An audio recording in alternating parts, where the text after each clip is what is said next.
Alright, so I got a little dent in my fender yesterday. It's a 2005 Toyota Corolla.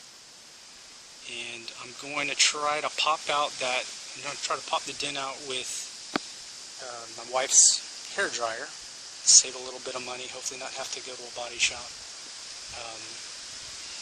Might work better with a heat gun if you have one, but I don't have one, so I'm going to just use what I have and we'll see if we can get that dent out. Alright, so I'm just going to keep it right up on the dent for a few minutes here.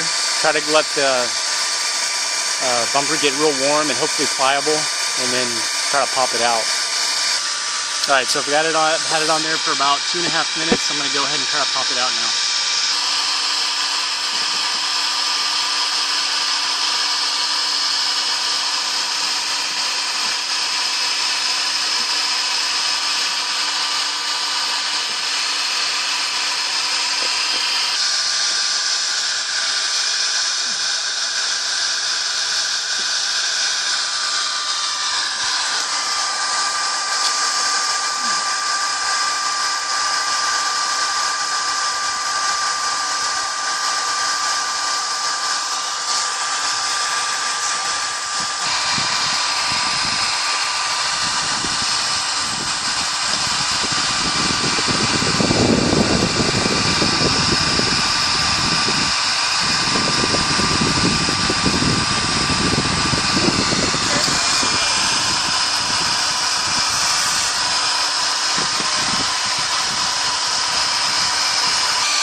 So you can see the worst of the dent came out. There's still a little bit there. There was a puncture that obviously that's not going to go away, but I will say that was incredibly difficult to get that popped out. I had to get my wife to help hold the blow dryer on there while I actually had to use the car jack and a pry bar to kind of pry it up. It was in a weird spot underneath. I didn't have a lot of room, but blow dryer did work.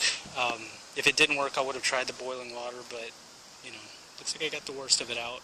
Still a little bit of a tiny dimple there, but it's a lot better than it looked before, so. Alright.